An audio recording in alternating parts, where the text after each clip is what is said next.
Hi, hello, welcome to my channel RG Fried Real Estate. కరుణాకటాక్షరీక్షణలతో మనదైన Hindu స్వరాజ్యం ఏర్పాటు ప్రారంభమైందని మీ అందరికీ తెలుసు. మీ అందరి సహకారంతో గౌరవదుర్గం, కిరవల్, సువర్ణంగల్, కొండాలకోటలు మనకు స్వాధీనమయ్యాయి. గౌరవదుర్గంలో అమ్మవారు ప్రసాదించిన నిధులతో వరాహదేవ పర్వతంపై శత్రుదుర్భేద్యమైన రాజ్గఢ్ కోటలు నిర్మించడం జరిగింది. ఇక నుండి మనది స్వతంత్ర మరాఠా అదే హిందూ స్వరాజ్యం. హర హర మహాదేవ.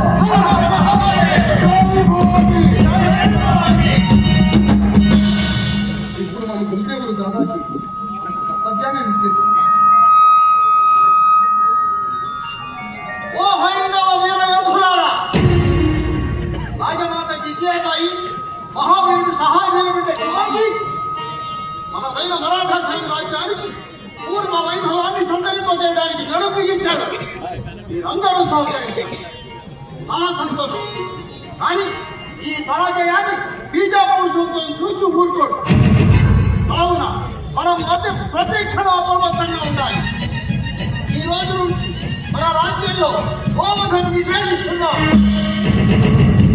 ఏ యుద్ధంలో అయినా వారులను, స్త్రీలను, వృద్ధులను చంపకూడదు. ప్రత్యేక గౌరవం ఇవ్వాలి. మన పరగణాలలో పండిన పంట ఆధారంగానే పనులు వసూలు చేయాలి. రామరాజ్యాన్ని స్థాపించాలి. జై భవాని, జై భవాని, జై భవాని, జై భవాని. వాళ్ళు యుద్ధం చేసేవాళ్ళు ముఖ్యంగా మన ఆడవాళ్ళే చొరబడుతున్నారు. మనం ఎందుకోదాలి? ఈ ఉదారవాదంతోనే మనం నాశనం అయ్యాం. అప్పుడు వాళ్ళకు మనకు తేడా ఉంది. శత్రువుల భార్యలైనా ఏ మతం వారైనా మనకు మాతృ సమానమే.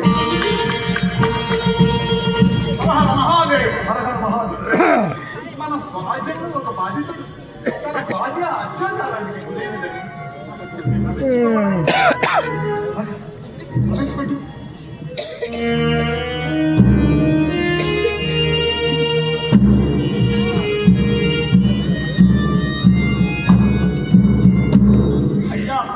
నమస్కారం.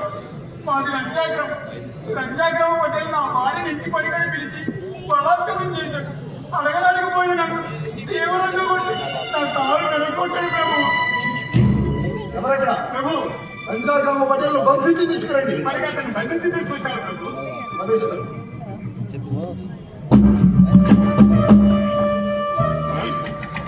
పటేల్ గారు, మీరు తన భార్యను బలాత్కరించిన మాట వాస్తవమా కాదా? నేను బీజాపూర్ సుల్తాన్గా ఆక్రంగుడైన పటేల్నా? నన్ను ఇలా నిలబెట్టి అవమానించడం నేను మంచి కాదే. మీకు అర్థమవుతలేదే?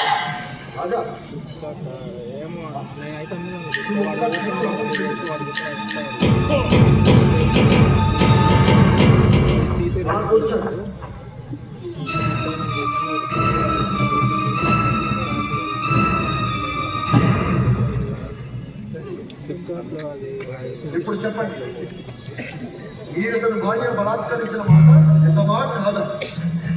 ఇప్పుడు మీకు అర్థమవుతలేదు. నిజమే. కానీ ఈ బీజాపూర్ సుల్తాన్ రాజ్యంలో భార్యని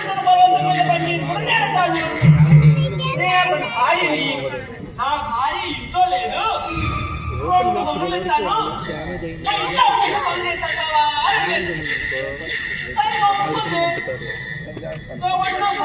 ప్రతిపడి చేయాల్సిందే. అందుకే బలవంతం చేయాల్సి వచ్చింది.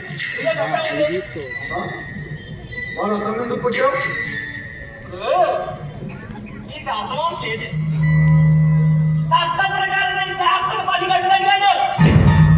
ఆ ప్రదర్శన కొట్టాడు. ఏది చట్టం? బలాత్కరించడమా? ఇప్పుడు నీకు అర్థం లేదు. ఈ బీజాపూర్ సుల్తాన్ రాజ్యంలో ఆడిని ముసుగేసుకోకుండా తిరగడం నేను. అలా తిరిగిన దాన్ని ఏ మగాడన్నా బలవంతంగా అనుభవిస్తే అది నేరం కాదు. కాగా మరి ముందు మీరు చట్టం ఎవడో అవగాహన మాట్లాడుతుంది. నేను దర్బారు తీసుకొచ్చి అవమానించారని నేను వెళ్ళి సుల్తాన్తో చెప్పాను అనుకోండి ఈ ఉద్యోగం ఓడిపోద్ది. ఏమంటారు? మీకు అర్థం అవట్లేదే? ఏలాజీ వీడు భవిష్యత్తులో ఏ ఆడదాన్ని ముట్టుకోకుండా వీడి చేతులు నరికేయండి. ఆదిల్షా సుల్తాన్ దగ్గరికి వెళ్ళకుండా కాళ్ళు కూడా నరికేయండి. నరికేటప్పుడు జాగ్రత్త, వీడు ఖచ్చితంగా బతికే ఉండాలి. ఈ ఆస్తి మొత్తాన్ని అతను భార్యకి దానమత్తాగా రాసివ్వండి. మీకు అర్థం అవట్లేదే? నీకు అర్థం అవ్వట్లేదు. ఈ ఆదిల్షా రాజ్యం కాదు, శివాజీ మహారాజ్ హిందూ స్వరాజ్యం. బాబు నేను బాబు చేశాను. బాబు నన్ను క్షమించండి. క్షమించేయండి అయ్యా, నేను బాబు చేశానయ్యా. ఇక్కడ పాపుల్ని క్షమించిన లేవు. కేవలం శ్రీకృష్ణుడు ప్రవచించిన దుష్ట శిక్షణ, శిష్ట రక్షణ, ధర్మ పరిరక్షణ మాత్రమే ఉంటాయి. తీసుకువెళ్ళండి. హర హర మహాదేవ్. శివాజీ మహారాజ్ కి జై! శివాజీ మహారాజ్ కి జై! హర హర మహాదేవ్. హర హర మహాదేవ్. ప్రభు సమర్థ రామదాస్ గారు మీ దర్శనం కోరుతున్నారు. ఎప్పుడు ఏ రాజా ఈ రోజు వీడికి రావడం చాలా ఆశ్చర్యంగా ఉంది. వారిని సాక్షాత్ ఆంజనేయ స్వరూపులుగా భక్తులు భావిస్తారు. వారు మన హైందవ జాగృత మాట్లాడాలి. తాను వెళ్ళిన ప్రతి గ్రామంలో ఒక ఆంజనేయ స్వామి దేవాలయం, ఒక వ్యాయామశాలను ప్రతిష్ఠించి భారత జాతిని బలోపేతం చేయడానికి ప్రయత్నిస్తున్న గొప్ప మహనీయుడు. వారు భక్తులు ఒక ఆంజనేయుడు. అలాగా ఇది నిరీక్షిస్తున్నాను.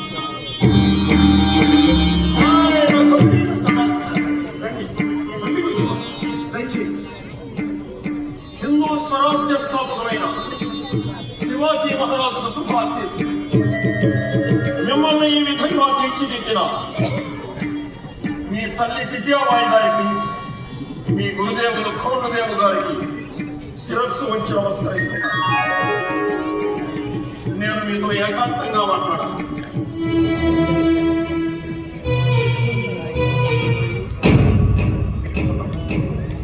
ధైర్యం ఉంటే నిరాయుధుడిగా ఒంటరిగా నాతో రా.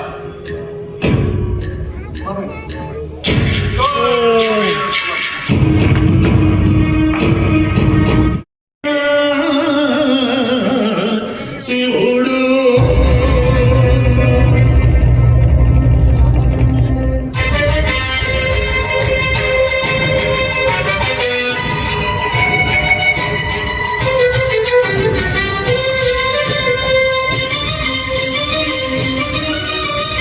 ధర్మమును కాపాడ శివుడు, ధరణిపై పుట్టిన శివుడు, దుష్ట శిక్షణ చేయనతడు, దూసర ఖడ్గము శివుడు. తల్లి దివ్యమాయితను కలిగించి బయలుదేరును బాల శివుడు. బాలుడాతడు కాడు భవుడు, భక్తిలో మనులైన మావలే వీరులతో పట్టుబట్టి యుద్ధ గట్టీలు కట్టించి జట్టు కట్టెను బాల శివుడు, ఒట్టు పెట్టెను వారి కవుడు.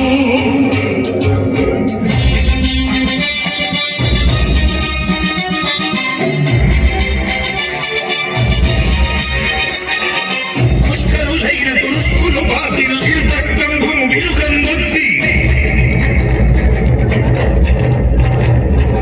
చెప్పుల దండలు చొప్పున తీసి ఇప్పుల వైచి ఉప్పరికించి భగభగా మండించినప్పుడు తాను భగ్గు భగ్గున మండ శివుడు.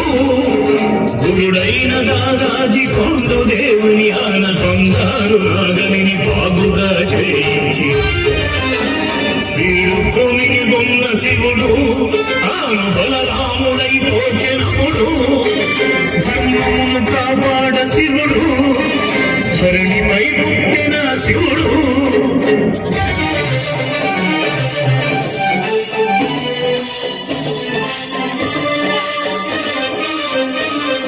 భక్తి యుద్ధము, మల్ల యుద్ధము, దయాలోహనము, గుర్రము స్వామి.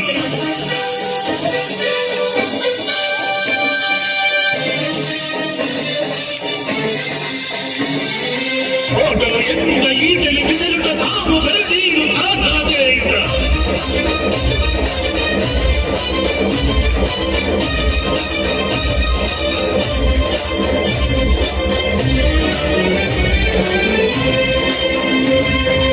చాలా నెచ్చిన ధనుడు శివుడు అన్నిటా మొదనాడు అతడు యుద్ధ వ్యూహమునందు శివుడు తాను పాత్రుడై కాచినాడప్పుడు కొన్ని ఏడును గడువదప్పుడు తాను ఓడ వయసుకు చేరే శివుడు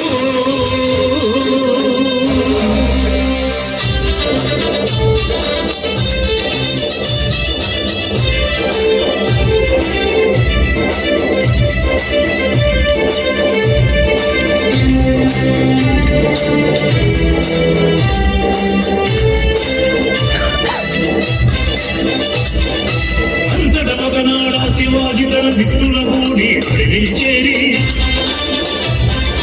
కొండుదేవుని గురుత్వమున పర్వత యుద్ధం నేర్చుచున్నదా గిరీశ్వరుని స్వయం పులింగము దివ్య తేజమున తాను పిలుచగా పరమేశ్వరునికి పరమ భక్తితో ఘనమీని శివ సైనికులు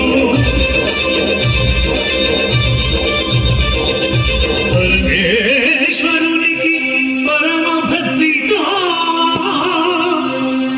ఘనమీని శివ సైనికులు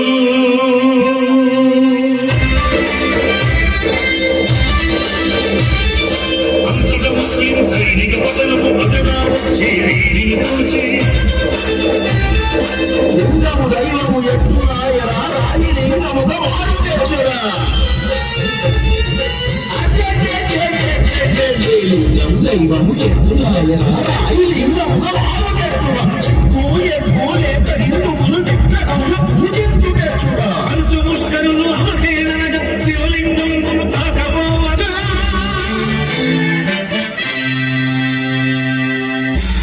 ఒక్క వేటున నరికి శివుడు తాను వీర భక్తి ఉన్నాయనప్పుడు ముష్కరు రక్తమును కంటిపై పడగ భక్తాభిషిక్తుడై శివుడు అడ్డు వచ్చి అభయమును భూమి అడ్డ ఖండాలను చెండాడు శివసేన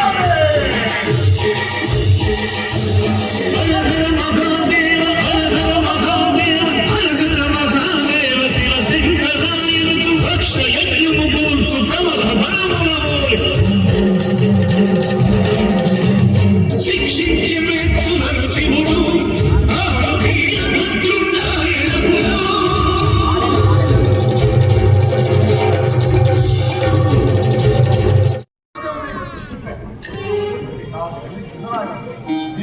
చాలా గొప్పగా చెప్పారు. కానీ అజాగ్రత్తగా వచ్చావు. నా తల్లి మాటపై నాకు నమ్మకం ఉంది. మా గురుదేవుడు చెప్పిన దేనినైనా నేను విశ్వసిస్తాను. అన్నని గురువుని నమ్మని వాడు నరకానికి పోతాడు. నమ్మాల్సిందే. కానీ నమ్మకం వేరు, జాగ్రత్త వేరు. జాగ్రత్త భయం నాస్తి. ఎవరు చెప్పినా ఏం చెప్పినా నీ జాగ్రత్తలో ఉన్నాను. ఈ సాకులు ఎవరికి? ఇప్పుడు నేను నీ మీద దాడి చేయబోతున్నాను. మీరు ఆ పని చేయడం ఎందుచేత నేను హిందూ స్వరాజ్యం కోసం పోరాడుతున్న వ్యక్తిని. మీరు హిందూ జాతి ఔన్నత్యం కోసం గ్రామ గ్రామాన మారుతి వ్యాయామశాలను స్థాపించి జాతిని బలోపేతం చేస్తున్న ఆధ్యాత్మికవేత్త కనుక మీరు ఆ పని చేయండి. వెర్రివాడ ఎంతటి వ్యక్తి అయినా ప్రలోభాలకు బలహీనతలో లొంగిపోయే ప్రమాదం ఎప్పుడూ ఉంటుంది. మనం నమ్మిన వాళ్లే మనల్ని మోసం చేయగలరు. నమ్మని వాళ్ళతో మనం జాగ్రత్తగానే ఉంటాం కాబట్టి వాళ్ళతో ప్రమాదం లేదు. ఈ దేశంలో హిందూ రాజులంతా తమ తమ రాజ్యాలను పరాయి మతస్థులు కోల్పోవడానికి కారణం పరాయి మతస్థుల పరాక్రమం కాదు, సొంత వ్యక్తుల నమ్మక ద్రోహం. జీవితం జీవితంలో ఎవరిని నమ్మకూడదని నీకు తెలుసా? నమ్మకం లేని జీవితం దుర్భరం అయిపోతుంది. నమ్మకస్తుల వల్ల మాత్రమే మహత్తర కార్యాలు సాధించబడతాయి. కానీ ప్రతి నమ్మకానికి ఒక మితి ఉంటుంది. 100 మంది నమ్మకస్తుల శ్రమ ఒక్క ద్రోహి కారణంగా నాశనం అయిపోతుంది. ఆ ద్రోహిని నేనే అనుకో. ఇప్పుడు నీ మీద 1000 మంది ముస్లిం సైనికులతో దాడి చేశారనుకో, ఏం చేస్తాం? వీరోచితంగా పోరాడి వీలైనంత మందిని చంపి వీర స్వర్గం అలంకరిస్తాం. తప్పు. సాటి హిందువులు కనుక మిమ్మల్ని రక్షించడానికి ప్రయత్నిస్తాను. ఇంకా తప్పు. మరి ఏం చెయ్యాలి? తప్పించుకోవాలి. పారిపోవాలి. తప్పించుకునే మార్గంలో ఒక్కడే అయితే ఖచ్చితంగా పారిపోవాలి. వీలైతే ద్రోహం చేసిన నన్ను చంపి మరీ పారిపోవాలి. శత్రువుకు వెన్ను చూపి పారిపోవడం వీర ధర్మం కాదు, అంతకన్నా అధర్మమే ఉంటుంది. శ్రీకృష్ణుడు వీరుడే కదా. ఖచ్చితంగా. మరి జరాసంధుని పక్షాన కామయుగంలో యుద్ధానికి వచ్చినప్పుడు ఎందుకు పారిపోయాడు? వీర ధర్మం తెలియకరా? అన్ని వరాలు కలిగిన వాడిని అక్కడ చంపడం సంశయం కాదు. వాడు వచ్చే ప్రదేశానికి తీసుకువెళ్ళడానికి వీధుల వెంట పరిగెత్తి పుచ్చుకున్న మహాముని తపస్సు చేసుకుంటున్న గుహలోనికి ప్రవేశించి ఆతని కోపాగ్నికి ఎలకైతో భస్మం చేశాడు. ఇక్కడ ధర్మాన్ని కాపాడడానికి కావయవాన్ని చంపడం ముఖ్యం. వారాన్ని చంపాడా వారిపై చంపాడా అన్నది ముఖ్యం కాదు. ఇక్కడ ధర్మాలతో పని లేదు, కేవలం గెలిపే యుద్ధంలో ముఖ్యం అంటారు. అవతల వ్యక్తి ధర్మాత్ముడైతే, అవతల వ్యక్తి మంచివాడైతే అతనితో నీకు యుద్ధమే వద్దు. నీ పోరాటం ఎప్పుడూ అధర్మం మీదే అయి ఉండాలి. అవతల వ్యక్తి దుర్మార్గుడైనప్పుడు అతనితో ధర్మ యుద్ధం అనే ప్రసక్తే లేదు. ముళ్ళను ముళ్ళతోనే తీయాలి, మంచివాడిని మంచితోనే కొయ్యాలి. అధర్మాన్ని అవసరమైతే అధర్మంతోనే ఆపివేయాలి. సరే, నేను ఇప్పుడు మిమ్మల్ని కొన్ని ప్రశ్నలు అడుగుతాను, మీరు సమాధానం చెప్పండి. నిస్సంకోచంగా ఈ ప్రపంచం ఎవరిది? ప్రజలలో మానవులదా? శక్తివంతులది. ఈ ప్రపంచంలో అధికారం శక్తివంతులకు మాత్రమే. బలహీనుల పరిస్థితి మరి పశువుల పరిస్థితి చావడమే. కానీ బలహీనులు కూడా బతుకుతున్నారు కదా. బ్రతకనిస్తున్నారు. బలవంతుడికి కూడా బలహీనుడితో అవసరం ఉంది కనుక బ్రతకనిస్తున్నారు. అవసరం తీరిపోతే చంపేస్తారు. వారి ఆవిడ కసాయి వాడిగా పెరట్టుగానే. మరి బలహీనుడికి అధికారం ఎప్పుడు వస్తుంది? వాడు బలవంతుడుగా మారినప్పుడు. ఈ ప్రపంచంలో బలవంతుడిదే అధికారం మిత్రమా. అందుకే శారీరకంగా బలంగా ఉండాలి, మానసికంగా బలంగా ఉండాలి, ఆర్థికంగా బలంగా ఉండాలి, సంఘపరంగా, సైనిక పరంగా, ఆధ్యాత్మిక పరంగా కూడా బలంగా ఉండాలి. బలవంతుడమైనప్పుడు మాత్రమే నీకు శాంతిని గురించి మాత్రమే అర్హత లభిస్తుంది. అప్పుడే ఈ ప్రపంచం ఈ శాంతి వాక్యాలను వింటుంది. బలహీనుడికి శాంతి గురించి మాట్లాడే అర్హత కూడా లేదు కదా. అర్హతలకి విలువని ప్రపంచం అంటున్నాను. అరచి గోల చేస్తున్న మేకల్నే బలిస్తాను మిత్రమా. సింహాన్ని కాదు, సింహంగా బ్రతకడం నేర్చుకో.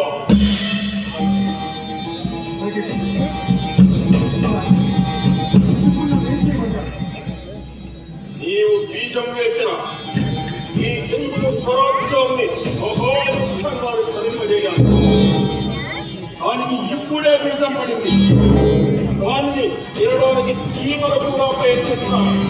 అంటే చుట్టుపక్కల వాళ్ళు గ్రహించావు. వాటిని దాటుకుని మొలకెత్తితే పక్షులు తినాలని చూస్తాయి. బయట వచ్చిన వాళ్ళు వాటిని కూడా దాటుకుని మొక్కగా మారితే పశువులు అంచనాలను చూస్తాయి. పురాణికులకు లేదు, వాటిని కూడా దాటుకుని మహావృక్షంగా మారితే ఆ చీమలు, ఆ పక్షులు, ఆ పశువులు ఆ చెట్టు కిందకే నీడ కోసం వస్తాయి. జీవితం కూడా అంతే మిత్రమా. సమయం వచ్చే వరకు వేచి ఉండడం నేర్చుకో.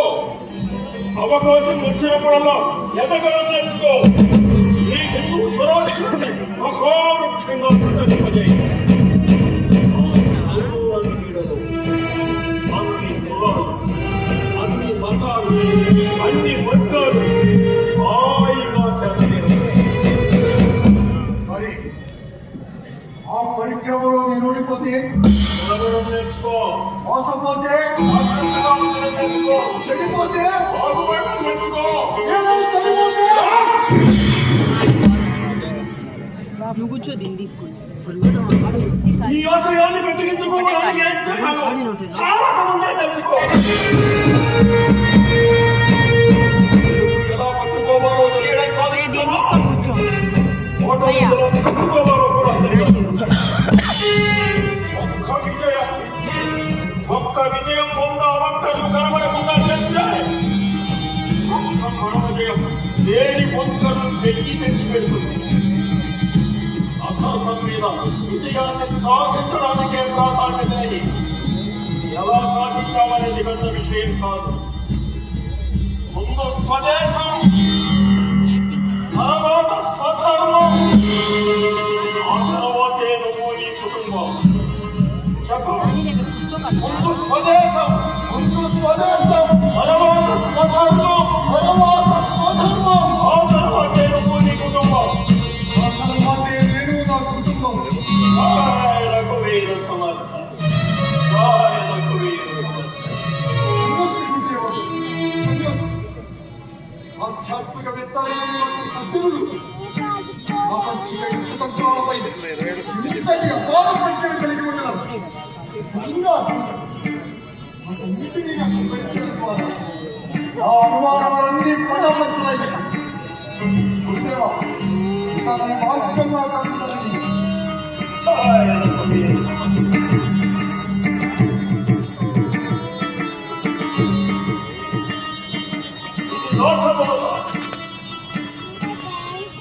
దీంట్లో తరతరాలుగా ముస్లిం రోజులు అనుసరిస్తున్న వ్యూహాలు, తంత్రాలు, వాటిని ఎదుర్కొనే మార్గాలు నిర్దేశించబడి ఉన్నాయి. సచ్చైనంచై జయ రఘువీర సమర్థ. జయ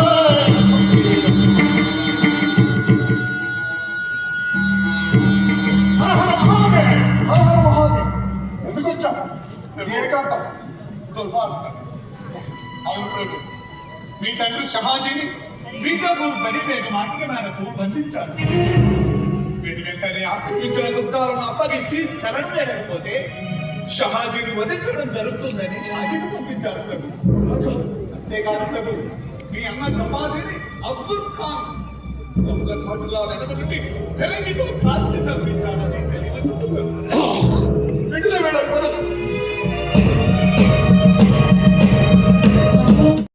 మా వీడియో మీకు నచ్చినట్లయితే లైక్ చేయండి, షేర్ చేయండి, సబ్స్క్రైబ్ చేయండి.